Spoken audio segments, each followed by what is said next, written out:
한번 따라하실까요? 엘리에셀과 라반과 리브가의 신앙 고백.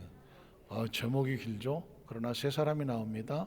엘리에셀과 라반과 리브가, 이 세 사람이 한 사건 속에서 함께 만나서 대화하고 행동하는 가운데 그들의 모습을 통해 이 사람은 하나님을 이렇게 믿는구나. 그걸 뭐라고 말한다? 신앙 고백이다. 우리가 예배를 시작할 때 사도신경으로 신앙을 고백한다. 그렇게 하면 하나님 앞에 예배를 드리겠습니다 라고 표현하죠. 신앙 고백이 뭘까요? 신앙 고백. 사실은 이것도 위험한 거예요. 저는 하여튼간에 이제 점점 우리 성도들하고 같이 예배 드리면서 너무 위험한 거를 많이 보는 건 뭐냐? 습관이 위험합니다. 사도신경을 신앙 고백한다고 하는 게 습관이 될까 봐 위험한 거예요.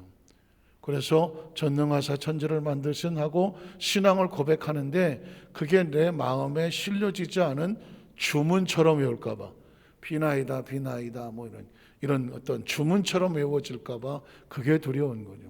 크리스천은 주문을 외우지 않습니다. 기도는 주문이 아닙니다. 기도는 하나님과 나하고 1대1의 마음이 서로 고백되는 것입니다. 그래서 마음이 없으면, 그분의 마음이 없으면 하나님은 그걸 기도라고 받지 않습니다.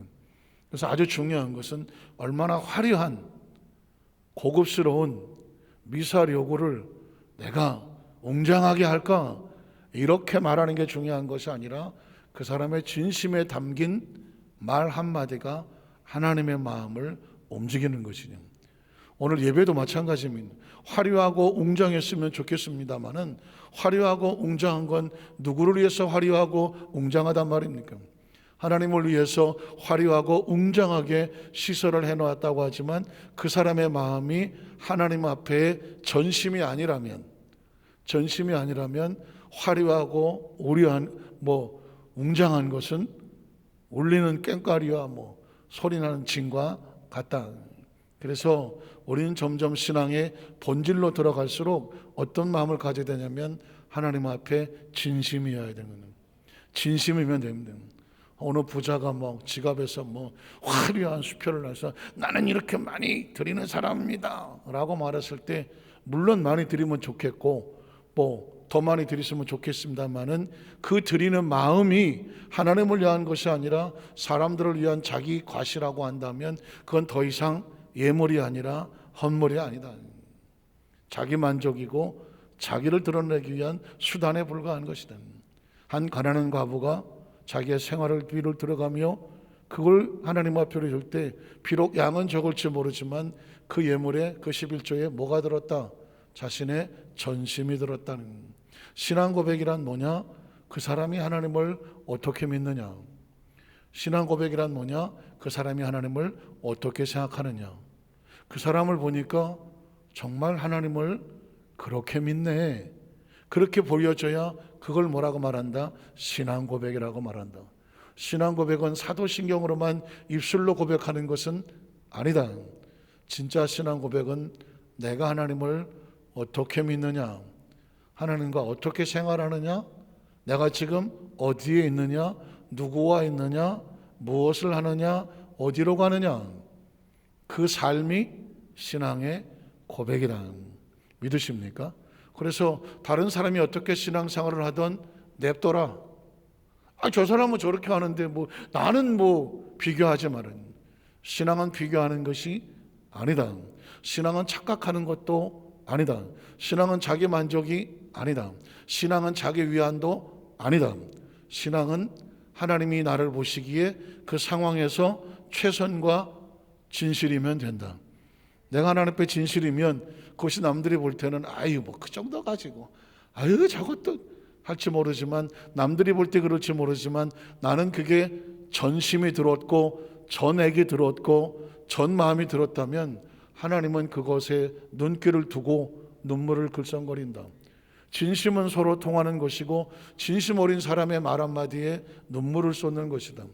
위대한 어떤 명웅병가의 엄청난 그 스피치에 감동을 받을 수도 있겠지만 아주 작고 초라하고 보잘것없어도 그의 진심 어린 모습을 통해서 우리는 더 많은 눈물을 흘릴 수가 있다. 오늘 성경 속에 나오는 사람들은 그렇게 화려한 사람들은 아니다. 엘리에셀, 어떤 사람은 듣도 보도 못한 한 종의 모습일 수도 있습니다.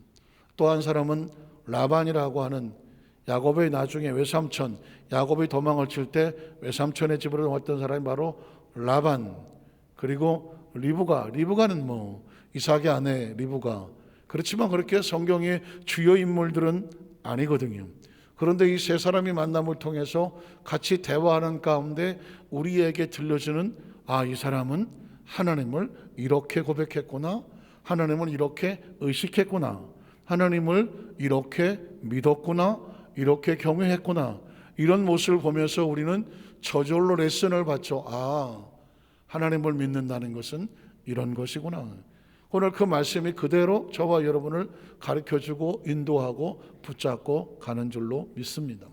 자, 말씀 속으로 들어가면 창세기 24장 29절로 30절에 보면 이제 엘리에셀이 리브가를 만났고, 리브가는 그의 오빠 라반이 가장이기에 이제 라반의 집으로 가는 이 만남의 모습이 나오고 있습니다. 자, 리브가 하면 누구다? 이삭의 예비 신부죠. 나중에 이제 이삭과 결혼을 하고, 리브가가 누구를 낳습니까? 에서와 야곱을 낳습니다. 그러니까 아브라함의 하나님, 이삭의 하나님, 야곱의 하나님. 그래서 아브라함의 아내는 사레였는데 사라가 되고, 이삭의 아내는 리브가가 되고, 야곱에게는 4명의 부인이 있지만은 영어로 말하면 레이첼이라고 말하는 라헬, 가장 사랑했던, 나중에 그 라헬이 누구를 낳죠? 요셉과 베냐민을 낳는 것입니다. 그래서 뭐 믿음의 족장들이지만 우리가 좀 머릿속에 한번 그 족보를 한번 그려보는 거죠.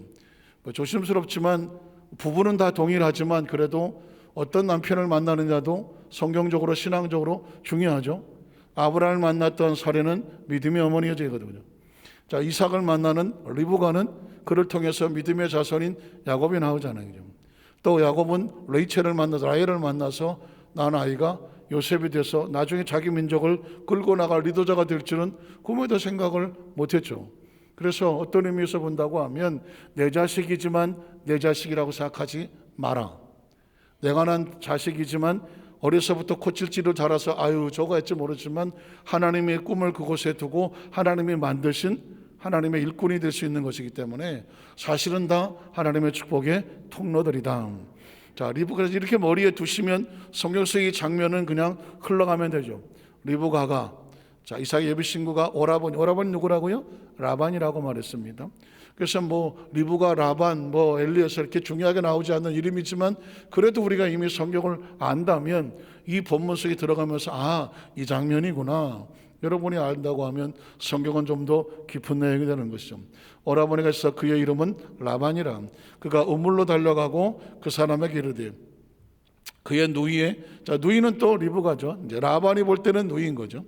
코골이와 그 손의 손목고리를 보고 또 그의 누이 리브가가 그 사람에게, 그 사람은 엘리사 자기에게 이같이 말하더라 함을 라반이 들었다는 거죠. 그래서 이제 라반이 엘리에셀, 아브라함이 보낸 종 엘리에셀에게로 나아갔습니다. 나아가는 그때에 그가 우물과 낙타, 그러니까 그가 해놓으니까 너 잘 모르겠죠. 그는 이제 엘리에셀이 우물과 낙타 곁에 기다리고서 있었다라는 것입니다. 자, 그 다음 절에 보면 그래서 라반이 이르되, 우린 여기서 이 사람이 어떤 말을 하느냐가 중요한데, 라반이 아브라함의 종 엘리에셀을 본 다음에 이렇게 말합니다.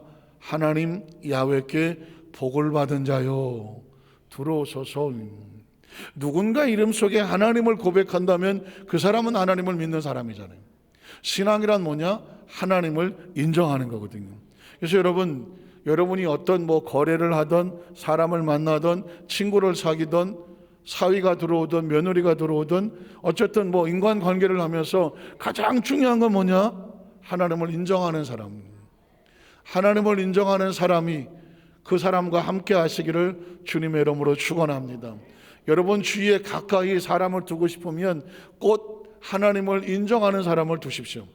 왜냐하면 하나님을 인정하는 사람은 하나님을 두려워하기 때문에 하나님을 인정하는 사람은 하나님의 말씀과 계명을 가슴에 품고 있기 때문에, 하나님을 인정하는 사람은 계명과 말씀 가지고 그대로 행하려고 하는 사람이기 때문에, 자기 감정과 기분에 따라 좋으면 달면 삼키고 쓰면 뱉고 배신하고 배반하고 부인하는 그런 종류의 사람은 아닐 수가 있기 때문입니다. 그래서 지금 오늘 제가 이 세 사람의 신앙 고백이라고 말하는 것은 그 사람을 통해서 하나님의 이름이 어떻게 고백이 되는지를 궁금해하기 때문입니다. 라반은 아브라함의 종 엘리에셀이 왔다고 하니까 엘리에셀 보면서 아이 참 뭐 종 아니야 저거? 종으로 보지는 않습니다. 왜냐하면 그 아브라함의 종 엘리에셀은 누구의 권한으로, 누구의 사명과 책임을 가지고 누가 보내서 왔습니까? 아브라함이 보내서 왔거든요. 아브라함이. 그러니까 엘리에셀 종을 대할 때는 종을 종으로 보면 안 됩니다. 종을 누가 보냈는지 배우를 봐야 되죠. 그 배우가 누구예요? 아브라함이 보냈잖아요. 아브라함이 보냈으니까 라반은 지금 놀랍게도 아이 뭐 종하고 내가 상정을 하겠어? 종으로 보지 않습니다. 하나님께서 아브라함을 통해 자신에게 보낸 아브라함으로 보니까 야, 이 사람은 하나님의 일꾼으로 사명 가지고 왔구나. 그래서 어떻게 말합니까? 야훼께 복을 받은 자요. 간절히 말하기는 우리 여도수 만사교회 성도들이 이런 축복을 받았으면 좋겠습니다. 그 사람은 하나님의 일을 하고 하나님과 함께하고 하나님의 보내신 하나님의 무엇을 받은 자다? 복을 받은 자다. 여러분의 자녀들 머리에 손을 얹던 걸어앉고 기도하던 하나님, 이 자녀의 큰 축복은 하나님의 일을 맡아서 그게 뭐 꼭 주의 종이 아니더라도 하나님의 손에 붙잡혀서 하나님의 일과 사명을 가진 하나님께 복을 받은 자가 되게 하여 주시옵소서. 자, 그렇게 고백을 라반이 했죠. 자, 어찌 밖에 서 있습니까? 내가 방과 낙타의 처소를 준비하였으니 어서 들어와 그 먼 여정에 그 모든 피로를 풀고 쉬시죠 라고 하는 것을 준비하였습니다. 자, 그 다음 그 사람이 그의 집으로 엘리에셀이 라반의 집으로 들어갔더니 라반이 낙타의 짐을 부리고 그 집과 산을 낙타에게 주었더라. 그 사람의 발과 그의 동행자들, 그러니까 엘리에셀의 아브라함의 종의 발과 그의 동행자들의 발 씻을 물을 주고 그 앞에 음식을 베푸니, 그 이야기는 뭐냐면 극진하게 대답을 해야 됩니다. 극진하게 마치 아브라함을 대접하듯이, 그리고 그 아브라함을 섬긴 하나님을 대접하듯이 그렇게 음식과 모든 것들을 베풀었다는 것입니다. 자, 그랬더니 그 사람이 이르되, 엘리에셀은 내가 내 일을 진술하기 전에는 먹지 않겠습니다. 여기 이 사람은 지금 놀러 온 것도 아니죠. 놀러 온 것도 아니고 여행을 온 것도 아니고 여기 와서 내가 대접을 받으러 온 것도 아닌 것이죠. 이 사람은 자기의 목적이 무엇인지를 정확하게 알고 있었죠. 그래서 지금 내가 여기서 발이나 씻고 편하게 묵고 맛있는 음식이나 만찬이나 즐기자고 온 것이 아니라, 내가 여기 온 것은 주인이 보내신 목적이 있는데 그 목적을 정확하게 먼저 설명하기 전까지는 내가 나를 위해서 시간을 갖지 않겠습니다. 그 얘기를 하는 거죠. 내가 내일을 진술하기 전에는 먹지 않겠습니다. 자, 라반이 이르되 그러면 말씀하시옵소서, 말하소서. 그랬더니 엘리에셀이 이렇게 말하는 것이죠. 나는 아브라함의 종입니다. 자신의 정체성이 뭔지를 정확하게 아는 것이죠. 한번 따라하실까요? 나는 하나님의 사람입니다. 확신하십니까? 여러분이 어디를 갖다 놓아도 나는 지금 내가 여기 왜 와 있지? 나는 지금 누구의 말씀에 따라 살아가고 있지? 지금 내가 여기서 누구를 기쁘시게 해야 되지? 여기 와서 내가 살아있는 동안에 뭘 해야 되지? 자기 목적이 정확해야 되는 거죠. 이렇게 한번 바꿔볼까요? 한번 따라하실까요? 나는 하나님의 종입니다. 종이라는 것은 주인의 명령을 받고 주인이 명하시고 시키는 것, 그걸 완수하러 온 사람이 뭐예요? 종이잖아요. 일꾼이잖아요. 사명자잖아요. 직분자잖아요. 사실은 그게 크리스찬이죠. 크리스찬은요 다 하나님의 종들입니다. 주인을 기쁘시는, 달란트 비유에도 종하지 않습니까? 종이라고 말하는 것은 이제 헬라로 둘로스라는 표현을 쓰기도 하는데, 그 종은 뭐냐? 온전히 주인을 위해서 주인을 막 사명을 위해서 최선을 다해서 5달란트는 또 5달란트, 2달란트는 또 2달란트 열심히 남겨서 주인으로부터 기대하는 건 뭘까요? 칭찬이지. 네가 잘하였도다. 착하고 충성된 종아. 내가 지극히 적은 일에도 이렇게 열심히, 지극히 적은 일인데 왜 이렇게 열심히 해요? 감사하니까, 또 주인이 원하는 거니까, 또 내 사명이니까, 내가 해야 될 의무이니까. 그걸 아는 사람은 최선을 다하는 거죠. 이 사람도 지금 자기가 누군지를 아니까 나는 아브라함의 종입니다. 그 얘기는 뭐냐? 아브라함은 나에게, 주인은 나에게 사명을 맡겼습니다. 그 사명을 가지고 왔습니다. 그래서 그러면 이제 사명을 얘기해야 되지 않겠습니까? 그 다음 절을 보면, 그래서 야훼께서 나의 주인에게 크게 복을 주시오니. 아브라함의 종인데 아브라함은 어떤 사람이냐 이야기할 때에 아브라함을 높이는 것이 아니라 아브라함을 축복하신 하나님을 높이는 거예요. 무슨 이야기인지 아시겠습니까? 우린 철저하게 그리스도인들은 우리가 어떤 경배와 찬양을 돌릴 때에 그 모든 것의 주체는 하나님이어야 되는 것입니다. 하나님. 절대로 사람을 높이거나 어떤 기관이나 단체나 그게 하나님의 영광을 대신할 수는 없는 거죠. 그래서 그리스도인들은 최선을 다해 놓고 뭐 할 뿐이다. 나는 그저 제게 주어진 일에 사명을 감당했을 뿐이고 모든 존귀의 영광은 하나님께서 받으시옵소서. 그게 뭐다? 종이당님. 이 엘리에셀은 참, 제가 그래서 엘리에셀이라는 이름을 자꾸 끄집어대는 이유는 이 사람은 종으로서 진짜 종의 모습을 우리에게 보여주고 있습니다. 자기가 아브라함의 종, 내가 말이야 우리 주인이 내가 나를 특별히 충성되게 여기고 나를 높여서 내가 왔는데 내가 지금 여기 올 사람이 아닌데 정말 내가 특별히 온 줄 아시오. 자기를 교만을 떨지도 않아요. 그리고 아브라함을 높이고 자랑하지도 않아요. 그 아브라함은 하나님의 복을 받은 사람이다. 나의 주인에게 크게 복을 주시오. 창성하게 된 것도 누구 때문이다? 하나님 때문입니다. 그래서 그 다음 절에 보면 소와 양과 은금과 종들과 낙타와 나귀를 누가 주셨어요? 하나님이 그에게 주셨고, 그리고 나의 주인의 아내 사라가 노년에 나의 주인에게 아들을 낳음에, 그 아들이 누구죠? 이삭이죠. 이삭이니 주인이 그의 모든 소유를 그 아들에게 주었습니다. 이삭이 이어 받았습니다. 그러니까 자기가 온 목적은 뭐냐? 아브라함이 보냈는데 누구의 신복감을? 아들 이삭의 신복감을 찾아오라. 그러니까 그 설명을 해야 되지 않겠습니까? 그 아들에게 주었습니다.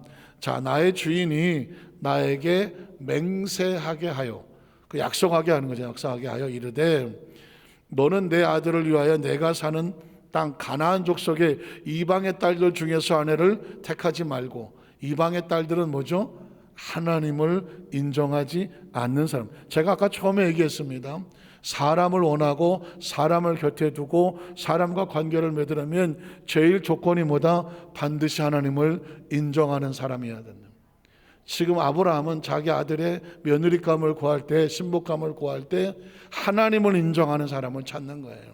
하나님을 인정하는. 그래서 내 아들을 위하여 아내를 택하라 하시기로 내가 내 주인에게 여쭈되 혹시 그 여자가 만났는데 나를 따르지 않으면 안 오겠다고 하면 어찌합니까? 종으로 걱정 아닙니까? 가서 얘기를 했는데 그 사람이 내가 거기까지 가겠어? 싫어요. 얼굴도 모르고 아유. 만약에 그러면 어떻게 하느냐? 하나님 앞에 맹세는 했는데 그렇게 할 때 그 다음 절에 보면은 자, 주인이 내게 이르되 내가 섬기는 야훼께서, 여기는 밑줄을 치셔야 돼요. 내가 섬기는 야훼께서 그의 사자를 누구와 함께 보냅니까? 하나님을 인정하는 사람을 찾으러 보냈을 때 하나님은 종을 혼자 보내지 아니하고 하나님의 사자를 어떻게 보내더라? 함께 보내요. 이게 중요한 겁니다. 여기서 진짜 눈물 나지 않아요? 하나님은 자기 백성을 보낼 때 홀로 보냅니까? 저 이스라엘 백성을 애굽에서 나와서 저 가나안 땅을 가게 할 때도 하나님 뭐라고 말하죠? 하나님이 너희보다 먼저 앞서 그 길을 가시며 밤에는 불기둥으로 낮에는 구름기둥으로 장막 칠 곳을 예비하셨다고 말하잖아요. 오늘 저와 여러분이 신앙생활하면서 하나님과 나 사이가 어떤 관계인가 기억을 하신다면 나를 결코 홀로 두지 아니하신다 하나님. 이미 다 아시는 거지 뭐. 우리 여의도 한작교 성도들이야 그 뻔한 얘기를 또 하십니까? 뭐 혹시 그럴지 막 고개 뻗쩍하면서 그럴지도 몰라. 그런데 살아보니 이것만큼 중요한 게 없어. 이것만큼 인생의 삶에 외롭지 않은 사람이 누가 있어? 외로워. 다 불안하지 않은 사람이 누가 있어? 다 불안해. 앞일이 캄캄하지 않은 사람이 누가 있어? 앞이 안 보이는데 다. 한 가지가 우리의 삶의 큰 힘과 위로와 소망과 우리의 능력이 되는데 뭐는요? 하나님은 결코 저와 여러분을 홀로 두지 않았어요. 홀로 두지 않았어요. 제가 이야기를 단호하게 할 수 있는 이야기는 저는 어려서부터 굉장히 외로움을 많이 탔어요. 아니 외로움을 탈 수밖에 없어. 집안에 장남이고 일찌감치 커서 그리고 뭐 어떻게 표현할지 모르겠지만 거의 혼자 있는 시간이 많았고 홀로 헤쳐나갈 길이 많았고 형이나 뭐 누나나 무슨 뭐 앞에 누가 내 앞길을 끌어갈 수 있는 상황이 아니었고 당시 어머니 아버지도 다 힘드셨고 내 동생들은 어렸고 그러니까 인생을 겪어가는데 홀로 부딪혀갖고 올 겨울이 많았어. 오죽하면 제가 제 사춘기 때 제일 좋아하는 노래가 뭐였어요? 제가 팝송을 많이 좋아했는데 그러잖아요. 닐 다이아몬드의 솔리타리 맨이라는 노래 좋아해요. I am solitary man. 다 외롭다는 얘기야. 나는 외로운 사내 뭐 이런 것이. 무디 블루스의 I am melancholy man. 멜랑콜리는 감정적으로 우울하고 외롭다는 얘기는. 그냥 다 노래가 다 그래. 노래가 다 쓸쓸하고 외롭고 뭐 그런 노래가 좋아. 왜? 사람이 늘 그 외로움과 그 감정이 그런 것들이 홀로 있으니까. 아무리 힘들고 어려도 누구 하나 붙잡고 내 속을 털어놓고 울어본 적이 없어. 아니 그런 또 성격적으로 내 속에 있는 이야기를 누구한테 쉽게 하지도 못해. 그나마 이렇게 얘기하는 것도 세월이 내가 많이 변해서 이렇게 하는 거지. 개인적으로 자존심을 더럽게 세갖고 어디 가서 절대로 뭐 아픈 얘기, 힘든 얘기, 외로운 얘기, 뭐 실패한 얘기, 상처받은 이런 얘기는 또 안 해. 원래 성격상. 그래서 그걸 견디고 해서 어쨌든 여기까지 와서 봐보니 감사한 건 뭐냐? 뒤돌아보면 분명히 혼자인데 하나님이 주시는 책 이렇게 여러 뒤로 쳐다봤더니 하나님은 나를 결코 홀로 두신 적이 없어. 홀로 두신 적이 없어. 그래서 견디고 이기고 여기까지 와 있는 거예요. 저는 우리 여도수마한산교회 성도들이 여기도 아마 저와 비슷한 사람들도 많을 거예요. 자라는 과정 시대가 그렇잖아. 시대가 전쟁 이후에 한창 힘들고 어려운 지금 여기 보니까 40년대도 계시고 그 전도 계시겠고 50년 60년도 있고 어쨌든 그 이후의 세대들도 쭉 있는데 우리나라 그 시대를 지내오면서 다들 쉽지 않은 그 시대를 넘어왔어. 그래서 믿음 생활까지 달려왔지만 그럼에도 불구하고 한쪽 구덩이가 늘 횡하니 비어있는 것은 우리의 어린 시절에 부모가 너를 그렇게 자존감 있게 안아준 것도 아니고 자라는 환경 가운데 그렇게 우리가 풍족하고 만족하게 그냥 사랑을 듬뿍 받고 자란 그런 가정도 별로 없고 또 살면서 그렇게 정말 무슨 백마탄 왕자를 만나 공주를 만나서 행복만 느끼며 살아온 그런 삶도 그렇게 만만하지가 않아. 이리 치이고 저리 치이고 이리 넘어지고 저리 엎어지고 상처 없는 영혼이 누가 있겠어? 상처 없는 영혼이 어디 있겠냐고 다. 그런데 여러분 기억해 보십시오. 그 어떻게 좀 누구가 사람을 좀 의지해서 사람한테 좀 어떻게 기대보면 위로를 받을까? 믿는 도끼에 발등 찍힌다고 사람에게 의지했다 사람의 상처받은 게 더 많을 수도 있어. 오히려 가깝고 오히려 기댔다가 더 상처받은 수도 있어. 자, 여러분 그러나 그럼에도 불구하고 우리가 크리스찬들이 그런 상황 속에서도 꿋꿋하게 그걸 이겨나갈 수 있는 것은 뭐냐? 사람은 어쩔 수 없어. 낳아주고 길러준 부모도 역시 인간이야. 믿었던 그도 인간이야. 인간은 다 불완전해. 그리고 인간은 다 부족해. 우린 인간을 믿는 게 아니야. 누굴 믿어? 하나님을 믿는. 근데 그 하나님은 자기 백성을 결코 홀로 두신 적이 없어. 여러분, 여러분의 지나간 과거를 눈 감고 가만히 훑어보시되, 혹시나 어느 날 여러분이 지난 학창 시절이든 또는 어린 시절이든 힘들고 어려운 고비 가운데 정말 힘들고 나 혼자 남았다고 하는 시간 가운데 가만히 들여다보십시오. 하나님은 그때도 저와 여러분을 홀로 두신 적이 없어. 꼭 기억을 하셔요. 꼭 기억을 하셔요. 저와 인생에 살아온 삶 가운데 하나님은 여전히 함께 하셨고 앞으로도 살아갈 이유가 있는 것은 여러분이 아주 무병장수하셔야 될 이유는, 그래도 살만한 이유는 뭐냐? 이제 우리는 하나님 우리를 홀로 두지 아니하신다. 이것만 확신하면 살만해. 이것만 확신하면 살만하다는 거예요. 그래서 여러분, 그런 마음으로 내면에 단단해야 살지. 여기가 허전하면 그 하나님이 나를 홀로 두지 않는다, 이게 없으면 혹시 좀 여기가 좀 나 좀 알아주세요. 내가 마음이 아파. 나 좀 알아주세요. 여기가 허전하고 어디 가서 좀 어떻게 마음에 어떻게 좀 어떻게 해보려고 사람 기댔다가는 오히려 더 상처 있구나. 왜? 그 사람이 그걸 못 채워주니까. 우리 여도수만산 교회 성도들은 이 가슴에 곳곳 비어진 곳곳마다 하나님은 결코 나를 홀로 두지 아니하시고, 믿으십니까? 그 하나님은 우리를 약속하셔서 내가 너로 반드시 번성하게 하며 창대하게 하며 왕성하게 하며 형통하게 하며 내가 너를 지켜서 보호할 것이며 내가 너에게 약속한 거 다 이룰 때까지는 내가 결코 너를 뭐하지 아니하리라, 떠나지 아니하리라. 이건 하나님의 약속이 있기 때문에 이 시대 속에서도 살아갈 수 있는 것이고, 우린 신앙생활을 하되 무슨 십자가를 믿고 성경책을 믿고 무슨 주문을 믿고 어떤 것은 행위나 예식을 믿는 것이 아니라 1.1력도 변함이 없는 하나님의 약속을 믿는 사람이죠.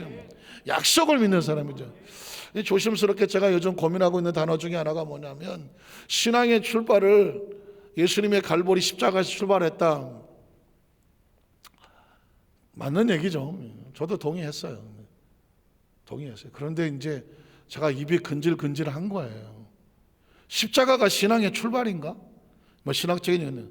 그러면 십자가 이전에 예수님께서 성육신 하셔서 33년 동안 사역하시면서 산상수훈도 했고 또 기적도 이루셨고 말씀도 가르치셨고 비유도 말씀하셨는데 다 십자가 전인데 십자가에서 신학이 출발했다? 그러면 그 이전의 건 뭐예요? 그 이전의 건 뭐냐고. 십자가에서만 다 치료하신, 예수님 십자가 전에 치료하셨어요? 십자가 전에 베스다 광야도 채우고 베드로의 빈배도 채우고 십자가 전에 죽은 자도 살리고 나사로도 살리고 했어. 근데 워낙 말하기가 좋으니까 십자가에서 모든 것들이 출발했다. 무슨 뜻인지 알겠다고. 그런데 사실은 저는 그 이전도 얘기하고 싶은, 이미 예수님은 약속의 증표로 이 땅에 오셨기 때문에 그 약속의 가장 최고 클라이막스가 십자가고, 목숨으로 약속을 지켰으니까 그 목숨으로 지켰기 때문에 십자가가 의미가 있는 거고, 십자가 이후에 부활도 죽은 자가 살아나는 게 무슨 의미가 있어? 죽은 자가 살아난 부활이 의미가 있는 것이 아니라 약속대로 부활하신 거기 때문에. 믿으십니까? 천국에 기대를 하는 거는 천국이 기하여처 만발하고 해서 가서 그냥 뺑뺑이 놀면서 먹고 사는 걸 기대하십니까?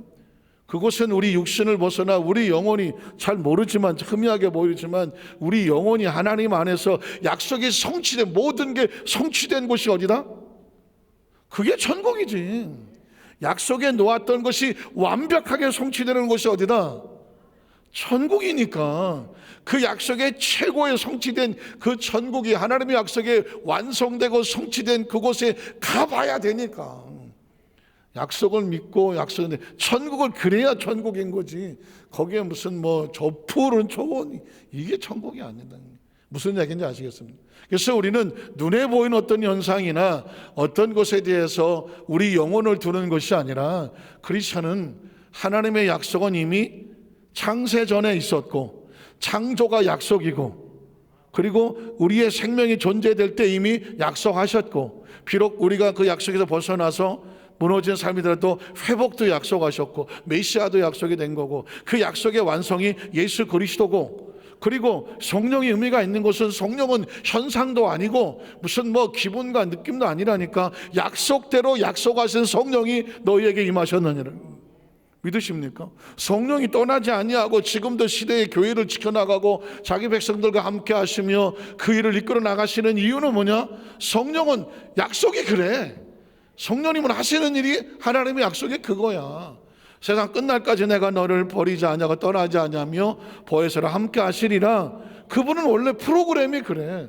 성령님은 원래 우리를 떠나지 아니하시고 그 약속대로 성취하시는 분이에요. 믿으십니까? 믿으십니까? 그래서 이게 이 정도 돼야 신학을 한다고 하고, 이 정도 돼야 신앙을 한다고 하고, 이 정도 돼야 죄송한 얘기지만 성경을 얘기할 만한 대화가 되는 것이지, 그런 창세기부터 계시록까지 있는 이 테스타멘트라고 하는 하나님의 약속이라는 개념이 없이 부분적으로 여기 뭐 찔끔찔끔 얘기해서 성경을 얘기하면 그것도 성경이나, 저는 우리 여도수만살 교회 성도들은 전혀 다른 차원에서 성경을 관통하고 있는, 그러면 뭐 관통하고 있는 아주 폭넓고 넓은 그 약속 가운데 있는 저와 여러분. 그래서 우리는 내가 사는 것이 아니라 내 안에 예수 그리스도가 사신다며. 이 안에 막 사시는가? 어디 있는 거예요, 예수님은? 내 안에 예수 그리스도가 산다는 얘기는 예수님의 약속에 나를 끌고 가기 때문에, 예수 그리스도의 믿음으로 말씀대로 살아가면 내 삶은 약속대로 보장하고 번성하며 완성하고 형통하는 것은 하나님의 영역이다. 믿으십니까? 자, 지금 뭐 주인이 와서, 종이 와서 지금 아라반하고 대화를 하고 있지만 겉모습은 주인이지만 그 겉모습은 그저 종이지만 종이 아니잖아요. 아브라함이 지금 대신 와서 말하고 있는 그 속에 아브라함의 그 약속을, 명령을, 사명을 지고 와서 종이 대신하고 있는 거잖아요. 겉모습은 종이지만 지금 아브라함을 대행하고 있잖아요. 그래서 우리는 겉모습이 아닌 그 속에 있는 본질을 발견하는 것이죠. 그래서 자, 주인에게 이르되 내가 섬긴 야훼께서 그의 사자를 너와 함께 보내어 내게 평탄한 것을 주시리니 너는 내 족속 중에 내 아버지 집에서 내 아들을 해서 아내를 택할 것이니라, 이렇게 말했습니다. 자, 그 다음 절에 보면 내가 내 족속에 이를 때는, 여기 중요한 말을 합니다. 내가 내 족속, 이미 가서 만났을 때는 이제는 네가 나하고 한 맹세에 상관이 없다. 이 이야기 뭐냐면 네가 할 사역은 거기까지야. 이 여자가 안 따라온다고 해서 너의 잘못이 아니야. 너는 그곳에 가서 전했어. 거기까지가 너의 영역이야. 근데 그 리브가가 따라오느냐 안 따라오느냐는 누구 선택이야? 본인의 선택이에요. 굉장히 중요합니다. 리브가가 만약에 난 가기 싫소 라고 말하면 이삭의 아내가 안 되는 것이고, 아브라함의 그 믿음의 족속 중에, 족장들 중에 들어올 수가 없는 거죠. 믿음에 들어올 수 없는 거예요. 그거는 리브가가 못 들어온 게 아니라 자기가 안 들어오는 겁니다. 잘 보셔야 돼요. 그래서 신앙은 선택이라고 말하는 것은 뭐냐면, 우리가 전하는 것은 여기까지야. 우리가 복음을 전하고 전도를 할 때도 하나님의 이 소식을 종처럼 전하는 거예요. 그 영혼이 가겠소 라고 따라오는 거는 자기의 선택이야. 아, 싫소, 난 바쁘고 힘들고 거기 마음에 들지 않소, 안 오는 건 자기 선택이야. 따라오면 믿음의 조상의 반열에 같이 들어오는 것이고 하나님 약속 안에 들어오는 것이고, 따라오지 아니하면 그 사람은 약속 안에 들어오지 아니하니 가기는 그 사람은 자기 길을 가는 거예요. 그래서 신앙을 뭐라고 말한다? 초이스, 선택이요. 저와 여러분이 이 수 예배에 오든 안 오든 여러분의 자유야. 여러분을 쫓아가서 체포해서 끌어다가 여기 앉을 수는 없어요. 아마 수요 예배가 됐든 철야 예배가 됐든 뭐 주일 예배가 됐든 아마 여러분에게 하나님의 천사들이 가서 얘기할 거요. 오늘 하나님 앞에 예배하는 날입니다. 여기까지 전달하라고 했습니다. 예배를 여러분이 오든 안 오든 그건 누구의 선택이에요? 내가 선택하는 거예요. 아, 내가 좀 바빠서 요즘, 그건 당신 사정이야. 안 오는 게, 못 오는 게 아니에요. 내가 못 간 게 아니에요. 안 온 거지. 왜 안 와놓고 못 갔다고 그래? 굉장히 중요한 거예요. 여기는 지금 성경 흐르고 있는 리브가는 자기가 안 오든 가든 리브가의 선택이에요. 신앙은 저와 여러분도 마찬가지예요. 어떤 상황이 벌어질 때 항상 우리에게 초이스를 던져. 하시겠습니까? 하시지 않겠습니까? 오시겠습니까? 오시지 않겠습니까? 그러면 어떻게 해야 돼? 그건 내가 선택하는 거예요. 내가 하나님의 초청에 선택하면 그 약속이 거기에 미치는 것이고, 그것을 하지 아니하면 약속은 스스로 끊어버리는 거예요. 자, 그러면 그래서 말하는 겁니다. 종은 거기까지만 하면 돼. 그 사람이 안 온다고 해서 네 책임이 아닌 거예요. 자, 그러면 네 맹세 상관이 없으리라. 자, 만일 그들이 내게 주지 아니할지라도 네가 내 맹세에 상관이 없는 것이기 때문에 너의 잘못이 아니다 하시기로. 자, 내가 오늘 우물에 이르러 말하기를 내 주인 아브라함의 하나님 야훼여, 만일 내가 행하는 길에 형통함을 주실진데 내가 이 우물 곁에 서 있다가 젊은 여자가 물을 기르거든 내가 그에게 청하기를 너는 물동에 물을 내게 조금 마시게 하라 하여 그의 대답이 당신은 마시라, 또 내가 당신의 악태를 위하여 기르리라 하면, 지난번에 했던 얘기를 똑같이 하는 거예요. 그 여자는 야훼께서 내 주인의 아들을 이유하여 정하시는 자라고 내가 믿는다는 건 되리이다 하며, 그랬더니 내가 마음속으로 말하기를 마치기도 전에 리브가가 물동이를 어깨에 메고 나와서 우물을 내려와서 깃기로 내가 그에게 길을 청하건대 내게 마시게 하라. 보십시오. 그러면 그렇게 하겠습니다. 싫습니다. 선택은 누가 하는 거예요? 리브가가 하는 거예요. 자, 한번 선택을 하라고 그랬더니 뭐라고 말하냐면, 그 다음 절이니까 그가 급히 물동이를 어깨에 내리며 이르되 내가 마시게 하겠다는, 마시라. 선택한 거죠. 그래서 어떻게 됐냐? 이 사람은 하나님이 정하신 사람이구나. 종이 알았다는 것이죠.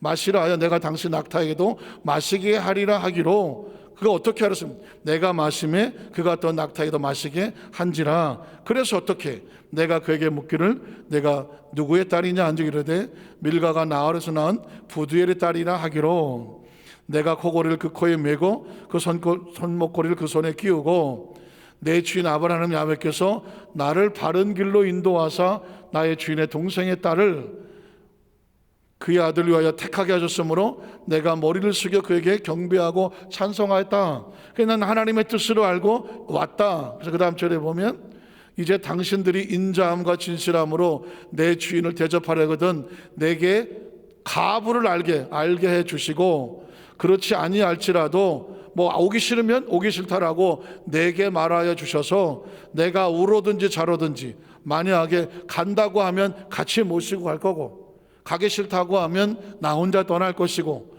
좌로든지 우로든지 행하게 하셔서. 그랬더니 그 다음 절에 보면 라반과 부두엘이 대답하여 이르되, 자, 이제 부두엘은 이제 리브가의 아버지인데 이제 이 사람들이 이렇게 대답하죠.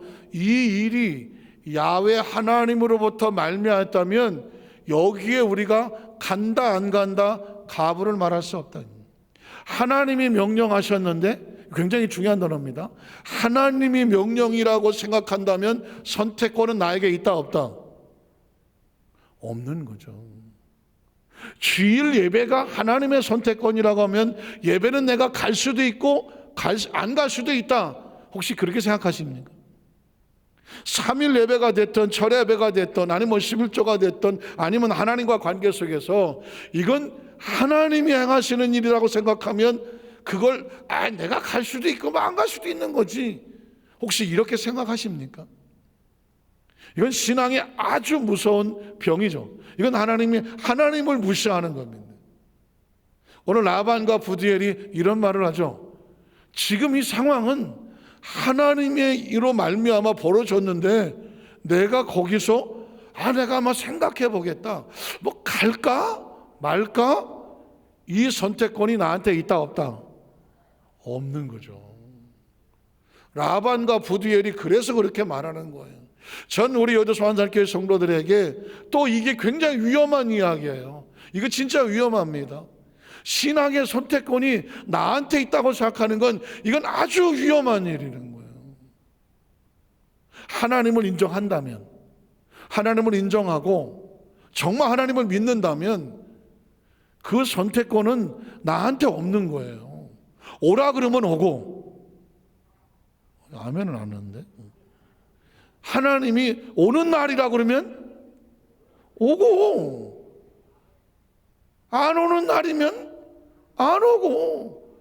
목요일날 10시 반에 와서 왜 예배 안 드리냐, 나 오늘 예배 드리고 싶어서 뭐 한장하겠는데 그거 어떡해. 원래 예배 목요일날은 10시 반 예배 안 드린 날이니까. 근데 그날 나 오늘 수요일날은 시간이 없고 오늘 시간이 있어서 왔는데 왜 예배를 안 드리냐. 나 그런 사람 있으면 진짜 할렐루야 하지. 그건 올 수 없지만 이건 하나님의 수요 예배가 있던 철회 예배가 있던 주일 예배가 있던 하나님께서 예배를 정해놓고 초청하여 와라 하면 어떻게 해야 돼? 당연히 이건 가부가 나한테 없다니까. 요즘 내가 바빠서요. 그건 아니에요 라는 거죠. 왜 그렇게 하느냐? 라반과 부디엘이 그런 말을 해요. 이건 하나님께로 말미암은 거니까 가부를 우리가 말할 수 없는 거라고. 그래서 그 다음 주는 어떻게? 무조건 가야 되는 거죠. 리브가가 당신 앞에 있으니 데리고 가시라. 그래서 야훼의 명령대로 그를 당신의 주인의 아들의 아내가 되게 하라는 거예요. 진짜 이 라반과 부디엘이 굉장히 놀라운 신앙 고백. 여러분 이런 결단과 각오와 그리고 이런 신앙 고백 할 수 있겠습니까? 이게 하나님의 뜻인데 그럼 뭐 해야 돼? 아멘 할 수 있어야 되는 거예요. 이거 가능하시겠습니까? 마스크를 씌워놔서 대답을 안 하시나. 이거 가능하시겠습니까? 이건 하나님의 뜻입니다. 그럼 어떻게? 가부는 나한테 있는 게 아니라 어떻게? 무조건 데리고 가시오.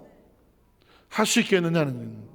주인의 아들 아내가 되게 하라. 그 다음 절에 보면 그랬더니 아브라함의 종이 그들의 말을 듣고 땅에 엎드려 야훼께 절하고. 나라도 절하겠어. 하나님의 뜻이라고 했더니 두 말도 하지 않아. 데리고 가십시오. 야훼께 절하고 그 다음에 은금 패물과 의복을 꺼내 리브가에게 주고 그의 오라버니와 어머니에게도 보물을 주더라. 또 그들 곧 종과 동인들이 먹고 마시고 익숙하고 아침에 일어나서 그가 이르되 나를 보내어 내 주인에게로 돌아가게 하소서.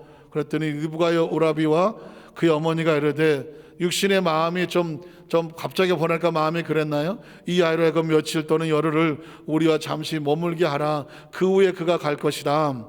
여러분 요거 굉장히 위험한 겁니다. 한 며칠만 더 있다 가면 안 될까요? 한 열흘만 같이 있으면 안 될까요? 어떻게 인간적으로 보면 그럴 수 있을 것 같잖아요. 그런데 그 며칠 사이에 뭐가 변해? 마음 변하지. 그 열흘 사이에 뭐가 변해? 마음 변하지. 작심삼일이야. 사흘만 지나면 사람이 어떻게 될지 몰라. 왜 주일 예배를 드렸는데 수예배를 만들어서. 수예배가 왜 만드는지 아십니까? 주일 지나고 주여 내가 열심히 살겠습니다. 월요일날 지났더니 좀 이상한데. 화요일날 지났더니 내가 그랬나? 수요일날 와야 마음이 다시 다져지게 되는 거죠. 다져지죠. 그래서 또 다졌는데 목요일 되니까 또 이게 금요일날쯤 되면은 뭐라고 그랬지 그때? 밤에 철회배 때 딱 와갖고 다시 그냥 주여 하고 다시 결단해야 되는 거죠. 토요일날 잠시 쉬었다가 주일 와서 또 다시. 그래서 여러분 이 예배를 자기의 삶의 생활 리듬, 영적 리듬으로 예배의 패턴을 맞추고 사는 사람은요 한눈 팔 새가 없어. 한눈 팔 새가 없어. 근데 이제 주일만 지키시는 분은 뭐 어쩔 수 없으신 분들 계시겠지만 주일만 지키시는 분은 그 한 주간에 뭔 일이 벌어지는지 몰라. 올라갔다가 내려갔다. 천국도 갔다가 그냥 천국만 갔다 한 데 가지 말고 어쨌든 이게 막 이 주일만 가지고 신앙 지켜나가기가 쉽지가 않아. 왜? 그 주간에 뭔 일이 벌어질지를 모르고 주일날 내가 분명히 열심히 신앙생활 말씀도 듣고 내가 결단 은혜도 충만하게 받고 갔는데 그게 까마득히 기억이 잘 안 나. 일주일 만에 장하는. 여러분 제가 이렇게 조금 조크를 섞었지만 이야기는 뭐냐면 그래서 성경은 반복 날마다 숨쉬는 순간마다 하는 얘기가 뭐냐, 세상은 끊임없이 이 은혜를 도둑질하려고 하거든. 은혜를 다 빼앗고 막 시험 들게 하려고 하거든. 그래서 인간적으로 여러분 며칠만 열흘만 이렇게 말합니다. 그랬더니 뭐라고 말합니까? 그렇게 하시오? 안 합니다. 그 사람이 이르되 나를 만류하지 마소서. 야훼께서 내게 형통한 길을 주셨으니 나를 보내어 내 주인에게로 돌아가게 하소서. 그랬더니 그들이 이르되 우리가 리브가를 불러서 걔한테 물어봅시다. 리브가한테 물어봅시다. 걔가 좀 늦게 간다면 늦게 보내고 합시다 라고 인간적으로 타협을 하려고 하죠. 그랬더니 그 다음 절에 보면 리브가를 불러 그에게 이르되 내가 이 사람과 함께 가려느냐 그러면서 야, 며칠만 있다 가라 그러고 싶었겠죠. 그런데 리브가가 뭐라고 말하냐면 그가 대답하되 뭐 하겠나이다 가겠나니. 이게 될 사람은 되는 거예요. 될 사람은 되는. 여기서 머뭇거리지 아니하고 주춤거리지 아니하고 인간적인 관계나 상황이나 이런 면에 순하지 않고 리브가가 결단합니다. 갑니다. 한번 따라 하실까요? 가겠습니다. 가겠습니다. 이게 이 말 한마디가요 리브가의 운명을 바꿉니다. 가겠나이다. 그랬더니 그 다음 절에 보면 그들이 그의 눈 리브가와 그 유모와 아브라함의 종과 그 동행자들을 보내며 리브가에게 축복하여 이르되 우리 누이여 너는 천만인의 어머니가 될지어다. 내 씨로 그 원수의 성문을 얻게 할지어다. 이것 때문에 가는 거거든. 리브가가 이삭의 아내가 돼서 약속의 씨앗을 품은 어머니가 되려고 가는 것이거든요. 말씀을 정리하기를 원합니다. 성경의 내용이 조금 내용이 방대하긴 하지만 이게 한 덩어리라서 제가 여러분에게 말씀을 설명해 드렸고요. 그 과정 속에서 내가 왜 예배 생활을 지키고 믿음 생활을 지키고 내 삶의 신앙 고백이 돼야 하는지, 그 약속을 힘들고 어려워도 그걸 지켜내야 되는지. 왜냐하면 그래야 하나님의 약속이 내 안에 들어온 것이 나를 통하여 이루어지기 때문입니다. 저와 여러분의 축복의 주인공인 것을 믿고 확신하시기를 주님의 이름으로 축원합니다. 기도하겠습니다. 하나님 아버지 감사합니다.